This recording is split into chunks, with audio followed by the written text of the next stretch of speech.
नहीं, मेरा कहना ये है कि टीएमसी पार्टी के जो एमपीज़ हैं वो लोकसभा राज्यसभा में बड़ी बड़ी बातें करते हैं फ्रीडम ऑफ एक्सप्रेशन की, कॉन्स्टिट्यूशन की, डिसेंट के बारे में, मगर इनका ये दो चेहरे हैं उनके।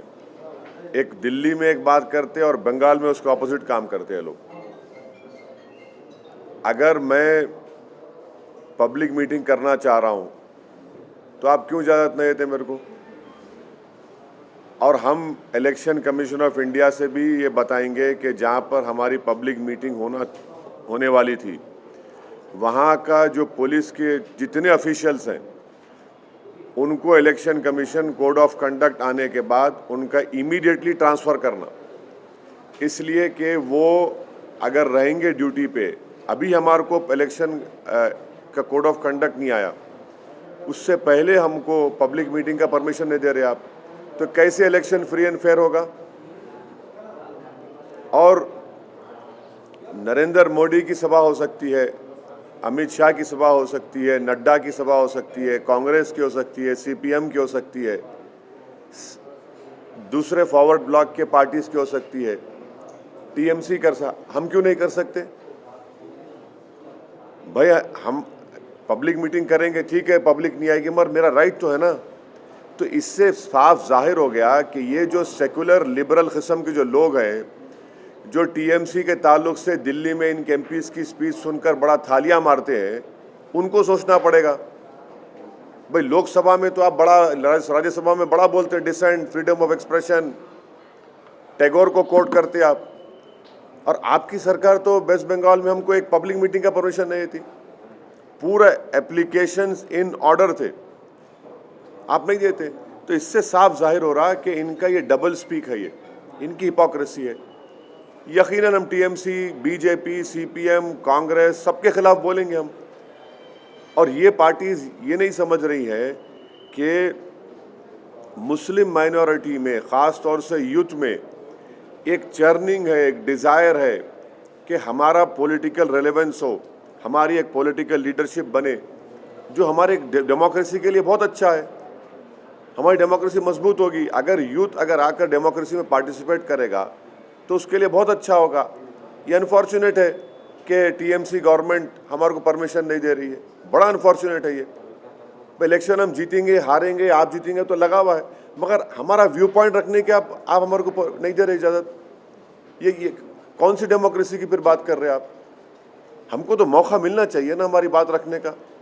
मैं गुजरात में जाकर Narendra Modi, prime minister, Amit Shah, BJP आर के खिलाफ बोल सकता हूँ, तो बंगाल में नहीं जा सकता मैं? नहीं, सवाल देखिए, वो सवाल वो नहीं है, एक लार्जर क्वेश्चन रेस कर रहा हूं मैं। लार्जर क्वेश्चन ये है कि डेमोक्रेसी में मुझे अपनी बात रखने का पूरा इख्तियार हासिल है, संविधान मेरे को दिया है। आप कैसा रोकेंगे उसको? किस बात पे रोकेंगे मेरे को आप? हमारा हर एप्लीकेशन, हर चीज़ उनको हम लिख कर दिए, पूरा इन ऑर्डर है, आप देते नहीं परमिशन। फिर टीएमसी क्यों रोती दिल्ली को आकर? फिर टीएमसी को रोने की क्या जरूरत है? फिर हमारे को मौका दीजिए, हम हमारे को परमिशन दीजिए। और वो पुलिस ऑफिसर्स अगर रहेंगे इलेक्शन कैंपेन के दौरान में तो वो तो फ्री एंड फेयर नहीं रहेंगे। सर, आपका जो गठबंधन की बातचीत चल रही थी उसमें तमाम तरह के हर्डल्स आ गए, क्या आपको लगता है कि आपके जो अपोनेंट हैं उनकी साजिश है? देखिए, अब्बास सिद्दीकी साहब, जिनकी मैं बड़ी इज्जत करता हूं और करता रहूँगा, वो हैदराबाद को आए थे, अपने भाई नौशाद के साथ मेरे से मुलाकात किए। पीरज़ादा अब्बास सिद्दीकी साहब पीरज़ादा हैं एक बड़ी दरसगाह के फुरफुरा शरीफ के। फिर मैं जाकर फुरफुरा शरीफ में वहाँ पर पीरज़ादा अब्बास सिद्दीकी साहब से, उनके भाई नौशाद साहब से मिला हूँ। वो बड़ी मोहब्बत से मुझसे पेश आए। मेरा जो बातचीत हुई वो अब्बास सिद्दीकी साहब के साथ हुई है। अब अब्बास सिद्दीकी साहब के भाई जो पार्टी के चेयरमैन हैं, उनकी पार्टी क्या फ़ैसला लेगी ये मैं उसके बारे में नहीं बोल सकता हूँ, मगर मेरी इज़्ज़त जो अब्बास सिद्दीकी साहब के साथ है वो बराबर रहेगी। और उन्होंने कल एक स्टेटमेंट भी दिया है कि उनकी जो रिलीजियस जो ऑर्गेनाइजेशन है वो MIM पार्टी का सपोर्ट करेगी। सर क्या उसमें क्लैरिटी चाहिए सर? कंफ्यूजन है, एक तरफ आप बोल रहे हैं आपकी बात अब्बास सिद्दीकी के साथ चल रही है, दूसरी तरफ नौशाद साहब उनकी पार्टी अलग है, तो एक क्लैरिटी चाहिए कि क्या अब्बास सिद्दीकी साहब ने आपको प्रॉमिस किया है कि जो आप लड़ेंगे आपके साथ आपको सीट देंगे, कल उनका दोनों का टाई अप होगा? नहीं, कल का जो उनका स्टेटमेंट है जो पब्लिकली अवेलेबल है, जिसमें पीरज़ादा अब्बास सिद्दीकी साहब ये बोले हैं कि MIM पार्टी का वो सपोर्ट करेंगे, वो उनके लोगों को भी बोलेंगे, वो ऑन रिकॉर्ड उस बात को कहे हैं। अब आगे क्या होता है तो ठहरिए, देखिए क्या होता है, देखते हैं। तो आपको क्या डर है कि जो CPM कांग्रेस इनके साथ बातचीत उनकी चल रही है तो कहीं एक बात सुनिए, कहाँ है वोट कांग्रेस का CPM का? अगर कांग्रेस का CPM का वोट होता तो बीजेपी 18 पार्लियामेंट सीट जीत पाती। CPM कांग्रेस का वोट कहाँ है? ये तो पूरा भाग गया है बीजेपी में। और अगर ये अच्छे होते तो बीजेपी जीतती थी वहाँ पर। तो जहाँ पर TMC रिस्पॉन्सिबल है बीजेपी के विरोध के लिए, वहीं पर कांग्रेस CPM भी रिस्पॉन्सिबल है। और कांग्रेस पार्टी का तो माशाल्लाह आप देख लिए गुजरात में क्या हुआ, कुछ नहीं रहा। सियासत की ज़मीन तो साफ हो गई तो इसलिए पानी में कूद जा रहे हैं। नहीं, मैं किसी का नाम नहीं ले रहा हूँ भाई। सियासत की ज़मीन जब साफ हो जाती है तो ज़मीन मिल नहीं रही आपको, तो आप पानी में कूद जा रहे हैं। कूदिए पानी में, डूबेंगे वहाँ भी, यहाँ भी डूब गए ज़मीन पे, पानी में भी डूबेंगे आप। वो ठीक है, वो क्या क्या करते कर लीजिए, उनका ज़ाती फेल है। मगर कांग्रेस का कहाँ है? कांग्रेस का वोट कहाँ है भाई? अहमदाबाद जैसी सरजमीन पर सिर्फ 20 दिन के कैंपेन में हम लोग 7 सीट जीतते हैं, और जो 15 सीट हारे वहाँ पर सब्सटेंशियल नंबर ऑफ वोट्स हम लोग लिए। वो तमाम के तमाम लोग बोलते कांग्रेस का बड़ा गढ़ है। हम बोले ठीक है, हम गढ़ में जाके ही हम लड़ते, हर एक के गढ़ में जाते हैं। हम दंगल में गए, जीते वहाँ पर। और मैं शुक्रगुजार हूँ अहमदाबाद के तमाम वोटर्स का, वहाँ के हमारे साबिर साहब का, पार्टी के प्रेसिडेंट का, भट्टी साहब का, उनकी पूरी टीम का, साबिर साहब के, और हम लोग जीते वहाँ पर। तो कांग्रेस का वोट कहाँ है? किधर है? कौन सी दुनिया में है? कहाँ है कांग्रेस का वोटर? CPM लेफ्ट फ्रंट कहाँ है? किधर है? अब खाली CPM का रेलेवेंट है, वो केरला में है, वो मानते उस बात को, और हो सकता है कि वहाँ पर टफ मुकाबला देंगे वो, मगर दूसरी जगह कहाँ है CPM है? कोशिश कर रहे हैं ना सर, CPM कांग्रेस अब्बास सिद्दीकी के साथ बात कर रहे हैं। अब वो देखिए, अब मैं अब्बास सिद्दीकी साहब की इज्जत करता हूँ और करता रहूँगा। उनका स्टेटमेंट भी कल का अवेलेबल है। अब देखिए आगे क्या होता, फिर डिसाइड करेंगे। सर, राहुल गांधी ने ये स्टेटमेंट दिया है कि नॉर्थ में पॉलिटिक्स अलग होती है और साउथ में लोगों को इश्यूज में काफी इंटरेस्ट है, तो उसका देखिए मैडम, ये जो है ना, ये उनका स्टेटमेंट है, उनसे पूछिए आप। उनके पार्टी वाले भी तो यही कह रहे हैं कि ये इसका एक्सप्लेनेशन हम नहीं दे सकते, सिर्फ राहुल गांधी को भी। हाँ, तो असदुद्दीन ओवैसी कैसे देंगे जब उनकी पार्टी नहीं समझ सक रही? उनको मैं कैसे समझूंगा उनको भाई? उनकी पार्टी में रहने वाले उसका एक्सप्लेनेशन नहीं दे रहे तो क्या ओवैसी देगा? कहाँ का देगा वो?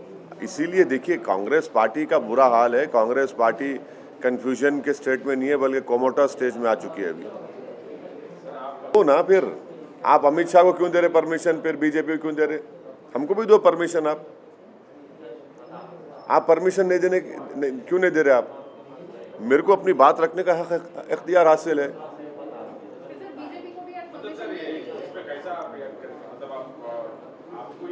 नहीं, एक बात सुनिए, अगर मैं अपनी बात नहीं रख सकता हूँ डेमोक्रेसी में, मेरे को इख्तियार हासिल है, मैं अपोज करूंगा, सबको अपोज करूंगा। मैं TMC को करूंगा, BJP को करूंगा, CPM को करूंगा, कांग्रेस को करूंगा। I will definitely go, but the question that has been asked to me is about the not giving of permission to MIM party to hold a public meeting in Mithia Burj.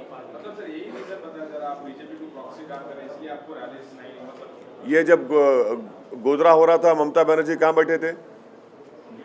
जब गुजरात में फसाद हुआ, ममता बनर्जी कहाँ बैठे थे? 18 seat Lok Sabha BJP जीती, मैं लड़ा भी नहीं, मैं जिम्मेदार हूँ। देखिए लार्जर क्वेश्चन क्या है कि आपको कैसा राइट है, आप रोक कैसा सकते हैं मेरे को? आप वहाँ पे 144 भी नहीं है, वहाँ पे कोई गड़बड़ नहीं है, वहाँ पे सब पार्टीज के रैलीज हो रहे, लेफ्ट की रैलीज हो रही, कांग्रेस के हो रहे, बीजेपी का हो रहा, टीएमसी का हो रहा, मेरा क्यों नहीं हो सकता भाई, मेरी पार्टी का? बीजेपी को आज परमिशन नहीं मिली है रैली करने की, और वो लोग कह रहे हैं कि वो कोर्ट जाएंगे। खैर वो बीजेपी की तरफ से बोलेंगे, मैं कैसे बोलूँगा? गुजरात में जीतना आपके लिए कितना, पार्टी के लिए कितना इम्पोर्टेंट है, क्योंकि 15 दिन का आप कैंपेन किए, तो क्या उम्मीद की किरण नजर आती है गुजरात में? अरे भाई यहाँ म्यूनसिपल इलेक्शन हुआ तो होम मिनिस्टर आ गए, पूरे यूनियन मिनिस्टर आकर कैंपेन करे, मैं नहीं जा सकता हूँ क्या? जाना चाहिए ना। डेमोक्रेसी को मजबूत करना है, पार्टी को मजबूत करना है, और कम टाइम में ये बहुत अच्छा वर्डिक्ट है। यकीनन हमसे थोड़े बहुत अनइंटेंशनल गलतियां भी हुई वहाँ पर, ऑर्गेनाइजेशन नहीं था बिल्कुल। अब इस पे वर्क करेंगे। इसको हमारे जो कॉरपोरेटर्स जीते, मैं उनसे मीटिंग किया, जो हारे उनसे मीटिंग किया, उनको बोला कि भाई आप जीत हार तो लगी हुई है, काम करिए, ऑर्गेनाइजेशन को मजबूत करिए, पब्लिक के इशूज़ को सॉल्व करिए, और आप डिफरेंस दिखाइए MIM के कॉरपोरेटर्स में और कांग्रेस के कॉरपोरेटर्स में, पॉजिटिव तरीके से डिफरेंस दिखाइए, और हम लोग आगे बढ़ते रहेंगे। हमारा वहाँ पे छोटू भाई वसावा के भारतीय ट्राइबल पार्टी से अलायंस है, वो कंटिन्यू रहेगा, उससे भी हमको बहुत फ़ायदा हुआ, और आगे जाएंगे। हम असेंबली के इलेक्शन तक जाएंगे, असेंबली इलेक्शन भी लड़ेंगे छोटू भाई वसावा की पार्टी के साथ, और आप देखेंगे कि ये और हम लोग स्ट्रेंथन होंगे वहाँ पर। 28 तारीख को भी इलेक्शन है, मोडासा में हमारे कैंडिडेट है, भरूच में है, गोधरा में है, और मुझे उम्मीद है कि इंशाल्लाह वहाँ की आवाम मजलिस इत्तेहादुल मुस्लिमीन की ना सिर्फ तायीद करेगी, बल्कि अपने दुआओं से वहाँ पे अपने वोट के ज़रिए से हमारे पार्टी को कामयाब भी करेंगे वहाँ पर। कांग्रेस का जो वोट बैंक था, तो आप समझते हैं कि वो जो है MIM लेने में कामयाब हुई गुजरात में? देखिए वहाँ पर एक बहुत बड़ा पॉलिटिकल वैक्यूम है, और मुझे यकीन है कि MIM और छोटू भाई वसावा साहब की BTP पार्टी की उनकी लीडरशिप में हम उस वैक्यूम को फिल करने की कोशिश करेंगे। ये एक बहुत बड़ा चैलेंज भी है, मगर हमारा प्राइमरी पॉलिटिकल ऑब्जेक्टिव भी है कि उस पॉलिटिकल वैक्यूम को हम फिल करेंगे और आगे बढ़ेंगे। राहुल गांधी ने पिछले दिनों एक स्टेटमेंट दिया था, नॉर्थ साइड जो है कि साउथ के लोग ज़्यादा पॉलिटिकली जो है एक्टिव है नॉर्थ का, स्टेटमेंट को आप कैसे देखते हैं सर? नहीं, अमेठी हार गए सो गम है, शायद उनको तकलीफ है, पेट में दर्द अभी भी है कि ख़ानदानी विरासत में जो चीज़ मिली वो उनके हाथ से निकल गई, तो शायद वो बेचारे दिल की बात ज़बान पे आ ही गई। अगर वो जीत जाते तो शायद ये बात नहीं करते। अब हमको आप बोलते कि हम डिवाइसिव हैं, हम लड़ाते भाषण के ज़रिए से, अब आप लोग तो पूरे खामोश बैठे हैं। ये जनियाधारों की कॉन्स्पिरेसी है कि उनमें से कोई बोले तो सब खामोश, और हम बोले तो आसमान सर पे उठा लेते आप। ये तो ठीक नहीं है साहब।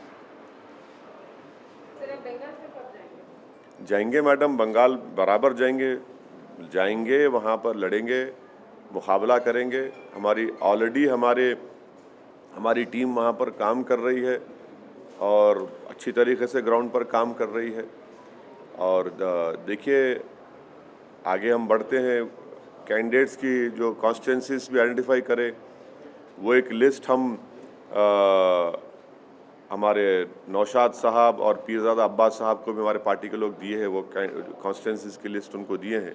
आगे देखिए क्या होता है। पर अगर इसी तरह से अगर आपकी रैलीज को कैंसिल कर दिया जाएगा तो आप किस तरह से आगे कैंपेनिंग करेंगे? महाराष्ट्र में इसी करे थे गलती कांग्रेस पार्टी। इसी सवाल में पूछना है सर, क्या कोई लीगल बात अपनाएंगे? कुछ इस तरह से आपको अगर रोका जा रहा है तो आप कौन सा रास्ता? नहीं, देखिए हम तो जहाँ एप्लीकेशन दे रहे वहाँ के पुलिस के ऑफिशियल से हम अर्नस्ट रिक्वेस्ट कर रहे कि आप प्लीज़ हमको मौका दीजिए, क्योंकि जब कोड ऑफ कंडक्ट आ जाएगा, आपका ये हमारा एप्लीकेशन एक्सेप्ट नहीं करना और एक्सेप्ट करके परमिशन नहीं देना without any valid legal reason, we will definitely, you are compelling us to make an application to Election Commission of India that such and such police officer being at that post If he is there during election, the elections will not be free and fair, and that will be. We don't want that to happen.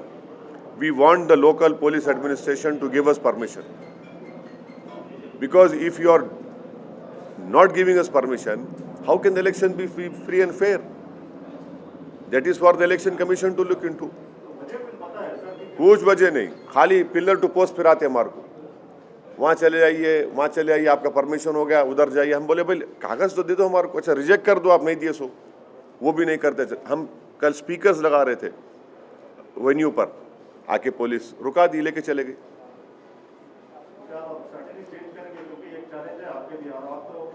देखिए प्रसाद साहब, जीत हार तो election में लगी भी है। मैं जब तक पार्टी का जिम्मेदार हूं, मैं इलेक्शन लड़ता रहूंगा। मैं जीतूंगा भी हारूंगा भी, तो उसमें क्या करें भाई, मेरी बात तो रखना चाहिए ना मेरे को। भाई ये हमारा क्वेश्चन ये तमाम ये सेकुलर लिबरल इलीट से है, जो बड़ा खुश होते टीएमसी के बातों को। अब जरा मुंह खोलो ना, अब मुंह खोलो ना भाई आप। मगर मेरे को राइट तो मिलना चाहिए ना मेरा बात रखने का।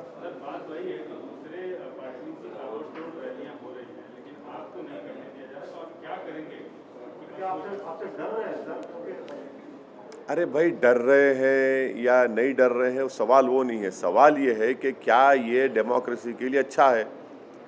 क्या हमेशा कोई पावर में रहने वाला है क्या? महाराष्ट्र में ऐसे ही कांग्रेस करती थी मेरे को, यूपी में भी अखिलेश यादव ऐसा ही करते थे मेरे को। आज कहाँ है महाराष्ट्र में कांग्रेस? नंबर 1 की पार्टी नंबर 3 हो गई। नंबर 1 की पार्टी थी महाराष्ट्र में, नंबर 3 हो गई आज। अखिलेश यादव ऐसे ही करते थे। हम जब 1 महीना 20 दिन 1 महीना पहले आजमगढ़ गया मैं, तो उसी टाइम पे मैं और अखिलेश यादव एक ही वक्त पे लैंड किए। तो ये ठीक नहीं है ना। देखिए what goes around comes around, power is not eternal. कोई ये नहीं बोल सकता कि मैं 100 साल तक प्रधानमंत्री रहूँगा या मुख्यमंत्री रहूँगा।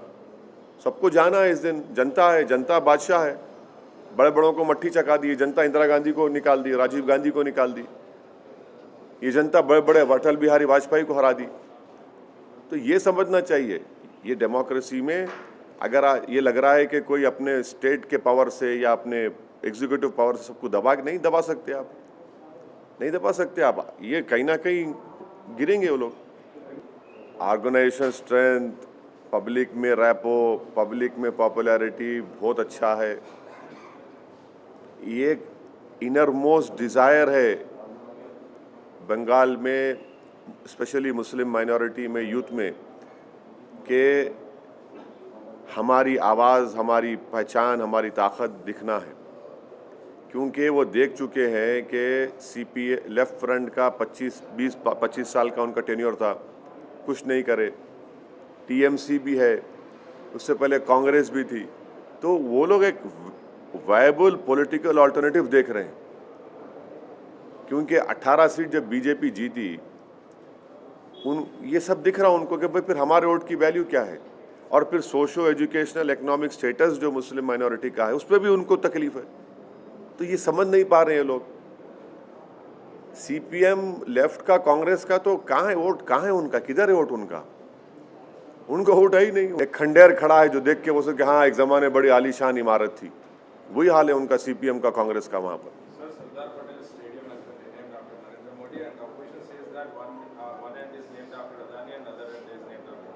हाँ, so what, will Times now carry ads from Adani or Reliance or not? You tell me. No, you tell me how ethical it is your question. I am replying to you. I am not. आप बोलिए, आप लोग क्या करेंगे? चलिए, गनीमत cricket का नाम तो क्रिकेट है अब तक। गुजरात के स्टेडियम का नाम नरेंद्र मोदी लगाया गया है। हाँ,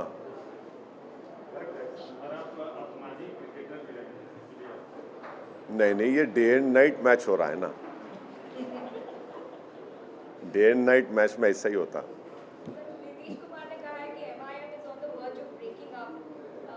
They are disintegrating in Bihar. बिल्ली के ख्वाब में छिछड़े होते। नीतीश कुमार को ये बात याद रखना चाहिए कि हमारी लड़ाई सीमांचल की इंसाफ की लड़ाई है। वो अकेले हमारी लड़ाई नहीं है, ना हमारे 5 चंबल के, सीमांचल के पूरी जनता की लड़ाई हम लड़ रहे हैं।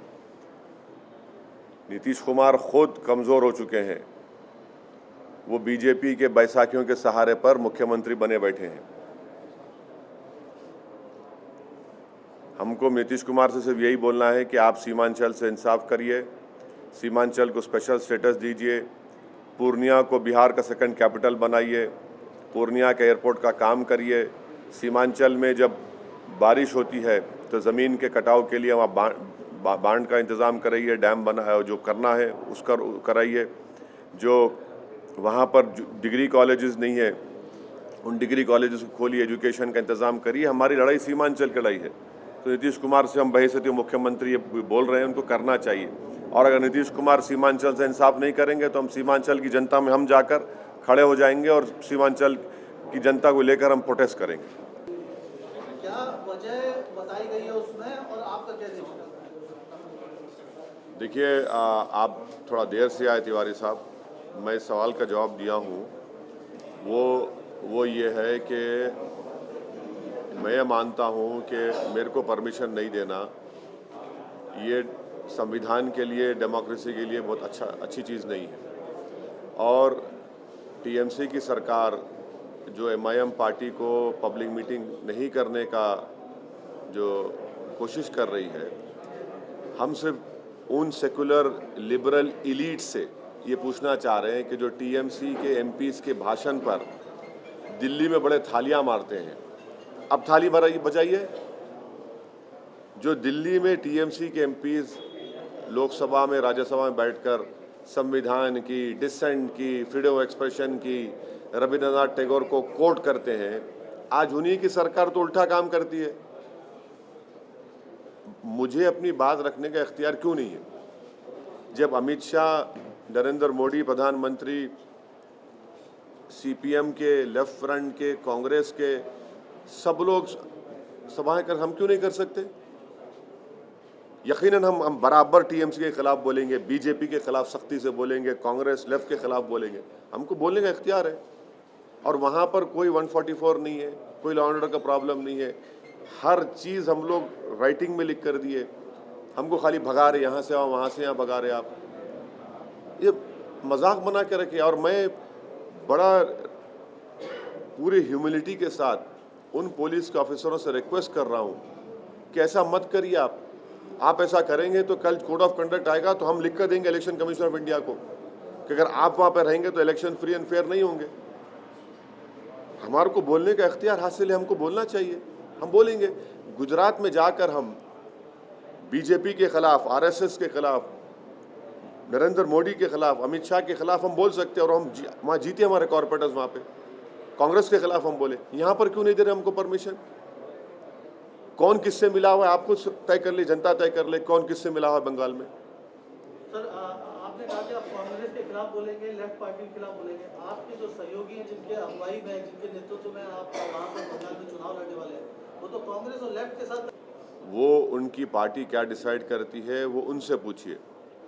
मैं अब्बास सिद्दीकी साहब की बेहद इज्जत करता हूँ और करता रहूँगा। अब्बास सिद्दीकी साहब का मैं शुक्रगुजार हूँ कि वो हैदराबाद आए, मुझसे मुलाकात किए, मेरे को बहुत मोहब्बत से हमसे पेश आए। फिर हम फुरफुरे शरीफ गए, उस हज़रत अबू बकर सिद्दीक़ रहमतुल्लाह अलैह के आस्थाने पर गए। वहाँ पर अब्बास साहब और तमाम पीरज़ादे से हमारी मुलाकात हुई। मैं उनकी इज़्ज़त करता हूँ और करता रहूँगा। और अब्बास सिद्दीकी साहब ऑन रिकॉर्ड, उनका स्टेटमेंट है कल का कि जहाँ से एमआईएम पार्टी के कैंडिडेट जो कनेक्शन है वो उस तरह का नहीं रह गया है और वो जो है कहीं ना कहीं वो अलग अलग रास्ता अपना रहे हैं। आपको उन्होंने लूप में नहीं लिया हुआ है जो कांग्रेस और लेफ्ट के साथ जो बातचीत है उसमें? नहीं, देखिए, वो उनके भाई जनाब नौशाद, पीरज़ादा नौशाद साहब चेयरमैन हैं। इस सवाल का जवाब वो दे पाएंगे, मैं नहीं दे पाऊँगा। क्या आप उनके साथ अभी भी कोऑर्डिनेशन उस तरह से है जैसा पहले था या फिर स्थिति?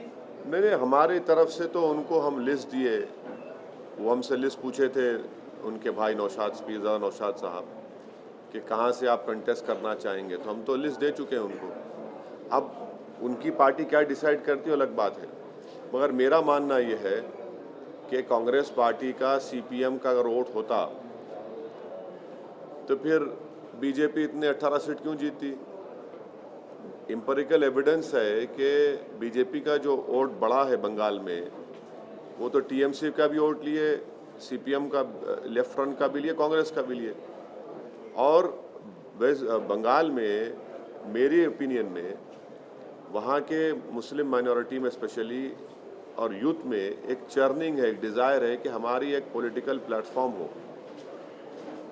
क्योंकि वो लोग इस बात को महसूस कर चुके हैं कि सीपीएम लेफ्ट फ्रंट का 20 साल से ज़्यादा उनकी सरकार रही, कोई चेंज नहीं आया। उससे पहले कांग्रेस की थी, कुछ चेंज नहीं आया।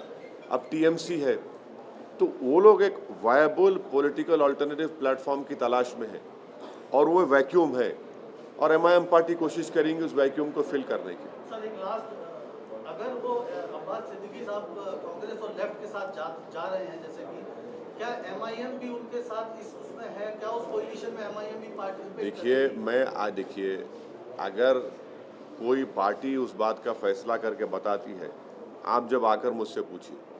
अब ये अगर और मगर के दरमियान में मैं कुछ जवाब नहीं दूंगा। सर ऑफिशियल कम्युनिकेशन हुआ है आपके साथ? कुछ मेरे साथ कोई ऑफिशियल कम्युनिकेशन नहीं हुआ है।